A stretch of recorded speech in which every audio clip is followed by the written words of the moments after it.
você aí de casa que está no vermelho e não sabe por onde começar a se organizar, então fique atento agora, porque o economista Ricardo Paixão vai te dar todas as dicas e eu também convidei e vamos conversar, não é mesmo, com a empresária Ludmile Kaiser. Ela é um grande exemplo de superação, tá? Conseguiu dar uma reviravolta na vida financeira, saiu do vermelho e conseguiu comprar até um carro à vista. Boa tarde, Ludmile. Boa tarde, obrigada pela presença de vocês. Nesse primeiro dia do ano, vamos falar justamente dessas promessas, porque a cada ano fica essa sensação, né, de que podemos nos libertar dos erros, que podemos tentar consertar aquilo que a gente não conseguiu e realmente conseguir cumprir essa promessa feita. Agora, a vida financeira, gente, ela envolve a família inteira, ela pode trazer desequilíbrios, vários tipos de desequilíbrios dentro de uma família. Então, por isso que é tão importante colocar em ordem. Sem dúvida, Ana. Primeiramente, é importante a gente ressaltar que tem uma pesquisa recente da Ficomércio que coloca o seguinte: 79% dos capixabas têm algum tipo de dívida. Desse grupo, 63% estão com dívidas em atraso. Esse é um dado muito grave e significativo. Muito alto. Exatamente. Então, por isso que é bom começar o ano já pensando em você equilibrar suas finanças. Como é que a gente pode fazer isso? Exatamente. Como colocar isso em prática? Sem dúvida. Primeiro passo: fazer um orçamento doméstico, orçamento financeiro que a gente chama, algumas pessoas chamam também de planejamento. Como? Você pode pegar um aplicativo de celular, hoje nós temos diversas opções. Se você tem familiaridade, pode pegar uma planilha de Excel, colocar lá todas as suas receitas, todas as suas despesas, ou também, se você preferir, pode pegar no caderno. E aí você vai anotar todos os itens, todas as receitas, todas as despesas daquele mês. E ao término do mês, você vai identificar se você está gastando mais do que você ganha, se você tem um endividamento muito elevado, ou se você realmente está gastando menos do que você ganha, e aí você tem uma sobra, que aí você pode passar para o segundo passo, que é fazer uma poupança. É demais colocar dentro dessa planilha, por exemplo, até o que você gasta durante o dia? Que seja uma bala, um picolé, seja lá o que for. Que seja um cafezinho, Ana, é importante. Mas o conselho é o seguinte: comece gradativamente. Não pode se tornar uma coisa enfadonha, uma coisa cansativa. Você tem que fazer isso por partes. É claro que no primeiro mês pode ser que um ou outro item fique de fora, mas a partir do momento que você vai tendo mais disciplina, você vai inserindo mais informações e aí o seu planejamento vai ficando próximo daquilo que é executado. É muito importante você discriminar cada item que você consome no dia a dia. E aí nessa planilha entrar também o que deve? Caso a pessoa tenha alguma dívida? As dívidas também você vai colocar. Você vai colocar todas as suas receitas, Você pode ter alguma renda extra, como aluguel, De repente você tem alguma atividade que você se dedica, que você faz bem algo, que você pode complementar a sua renda, tendo uma renda extra, um artesanato, uma unha que você faz no final de semana. Isso é importante também para você levantar a sua receita. Procurar alguma coisa para revender, algo que não gere custo exatamente, para essa pessoa, Exatamente. Você vai buscar algum produto que você possa revender. Com isso você vai conciliar isso com a sua atividade principal e você vai aumentar a sua renda também, tá? Isso é importante. E você tendo um diagnóstico da sua despesa, aí você vai saber qual o tamanho da minha dívida. Como que eu devo fazer? Se meu endividamento está muito elevado, o que eu devo fazer? Uma das dicas é você procurar os mutirões de negociação de dívida do Procon e do CDL também. Ao longo do ano tem várias edições e é uma boa oportunidade de você fazer uma boa negociação, conseguir um bom desconto, que eles retiram boa parte dos juros e com isso você conseguir equacionar suas finanças. Porque como você mesmo falou, quando você tem um endividamento muito elevado, isso tira o seu sono, isso pode gerar depressão, isso faz com que as pessoas possam até ter pressão alta, isso gera um problema muito sério, pode até acabar com o casamento. Confusão na família, sem dúvida, brigas, sem dúvida. Misericórdia. Ludmile, você passou por isso? Passei. Por a situação de chegar a estremecer também o laço familiar? Sim. Por causa de problemas aí com a empresa? Agora ele falou, a situação financeira, quando está abalada, ela envolve tudo. Ela envolve filhos, maridos, envolve também a sua autoestima, por você... A gente, por exemplo, que tem filhos, não conseguir dar aquilo que a gente quer para os nossos filhos, Então, assim, tira seu sono e envolve também o seu físico e o seu lado mental, que desenvolve ansiedade. Eu tive muita ansiedade nessa época, dos períodos eu estava grávida, né? Então foi um momento muito difícil, que envolveu a questão dos hormônios também. Então, assim, eu fiquei muito ansiosa. É um momento muito difícil. Agora, o que aconteceu com você? Você tem, é mesmo, um espaço de beleza. O que aconteceu?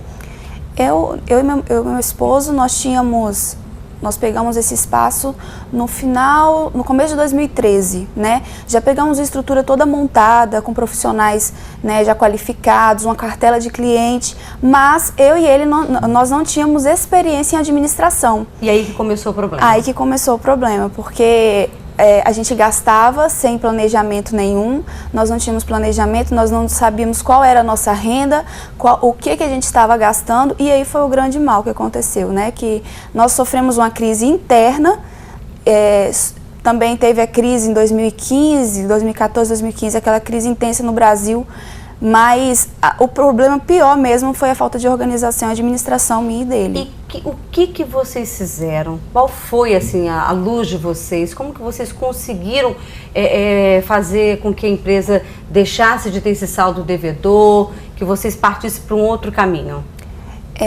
Quando nós já estávamos mesmo assim no fundo do poço, né, foi uma crise muito intensa que a gente passou, a gente olhava e não via mais saída.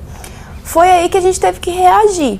Ou a gente recuava e desistia de tudo, ou a gente reagia. E a gente escolheu reagir. Que bom. Porque, assim, a gente tinha certeza que aquilo ali era algo que iria dar certo, a gente via um futuro ali. Então, a gente teve que reinventar. O que nós fizemos? Meu esposo, ele não mexia com cabelo, não fazia nada. Daí ele começou a fazer um cursinho de escovando, e daí ele viu que ele tinha um dom mesmo para essa área. Então, de uma pessoa que não fazia nada no espaço, ele começou a trabalhar com isso. E hoje ele é um grande talento na parte de mechas, é um grande influenciador também. É mesmo, tá? Cada cabelo maravilhoso. E eu vi que ele não tinha o dom, era tarefas diferentes, ele não tinha o dom de administrar. Foi aí que eu peguei essa parte. Eu falei, então eu vou tentar ver se dá certo. E aí, como que você começou? Você começou cortando pessoas ou vigiando mais, né? Vigiando, tendo controle do uso do material, porque a gente sabe que no salão são gramas que precisam ser calculadas, né? Para no final de tudo não ter aí um grande prejuízo. Olha, Ana, eu comecei do início, né? Eu comecei assim, bem assim, de leve, até porque eu não tinha experiência nenhuma. Eu lembro que uma consultora minha, até amiga minha, que me ajudou muito nessa parte, ela falou, se você não tem experiência em aplicativos, como o Ricardo falou, você não tem experiência em planilhas, anota numa sacola de pão. Mas começa anotando tudo que você gasta, tudo que entra, e foi que eu comecei a fazer uma planilha simples. Você foi pelo beabá, igual o Ricardo falou, acabou de falar aqui. E aí você começou a ver onde estava o gargalo, onde tinham saídas desnecessárias. Eu descobri que eu tinha um gasto enorme, que eu estava gastando com coisas supérfluas, que eu não podia gastar naquilo ali. E uma decisão importantíssima que eu e meu esposo nós tomamos foi a questão do cartão de crédito. Talvez algumas pessoas não podem tomar essa decisão tão radical assim, mas nós quebramos mesmo, literalmente, todos os cartões de crédito. Nós decidimos que tudo que nós fôssemos comprar seria à vista. E foi aí que tudo começou a mudar. Se a gente não tinha dinheiro para comprar à vista, a gente não comprava. A gente comprava só o feijão e arroz e pronto. E vocês seguiram isso tão à risca ao ponto de conseguir até comprar, então, um carro também à vista? Isso. Foi porque vocês ficaram sem carro nessa época, né? Foi um momento muito difícil, porque na época o salão era na Praia do Canto, hoje nós já estamos em Vila Velha, e eu tinha que ir de barrigão, pegar aquele trânsito dos ônibus, né? E o que acontece? Eu falei, não, aí que a gente começou a se regar, eu falei, a gente vai agora juntar pouquinho a pouquinho. Nessa época, nós já tínhamos começado a acertar com os fornecedores, que eram muitos. A gente ficou 6 meses com tudo atrasado, aluguel, luz, então foi um gasto muito grande. A gente começou a acertar com fornecedores pequenos primeiro, e depois a gente foi, aos pouquinhos, começando a poupar, igual o Ricardo falou também. Depois que a gente conseguiu organizar, a gente começou a poupar. Foi aí que a gente conseguiu comprar o carro. O tão sonhado, né, Ricardo, que belo exemplo, não é mesmo? Sem dúvida. E olha, para as pessoas que estão nos assistindo, pode achar, não vou conseguir, isso é impossível. Não é. Vocês acabaram de ver um exemplo real e de pouco tempo para cá, né? que isso aconteceu na vida da Ludmilla e eles conseguiram dar a volta por cima. Agora, também para conseguir isso, ela tinha uma menina, né, uma criança, estava grávida, mas é fundamental para poder conseguir ser radical como eles foram, envolver a família, Ricardo? Sem dúvida, né? Não dá para fazer um planejamento só entre, né, a esposa e o esposo, né? Você tem que envolver todas as famílias, os filhos também, todas as pessoas que convivem com você. E como você vai fazer isso? Tem que conversar com eles, né? Conversar de uma forma, tem que transformar esse momento de planejamento numa coisa prazerosa. Como? Eu tenho um objetivo de fazer uma viagem de final de ano, mesmo que seja uma viagem simples, né, de curtos quilômetros, mas que você chame os filhos também, desde que seja numa idade que eles possam entender um pouquinho mais, e fale o seguinte: cada um tem que dar sua cota de contribuição.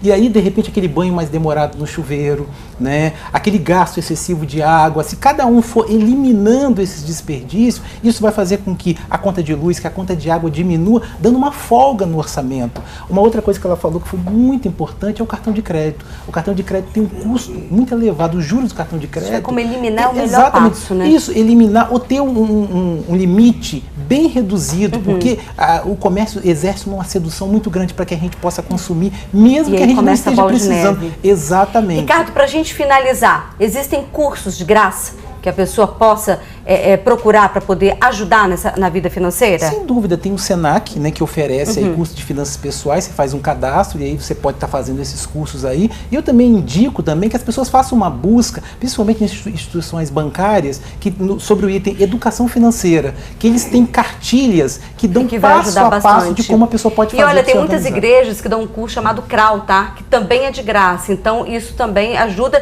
e foi o que a Ludmilla fez.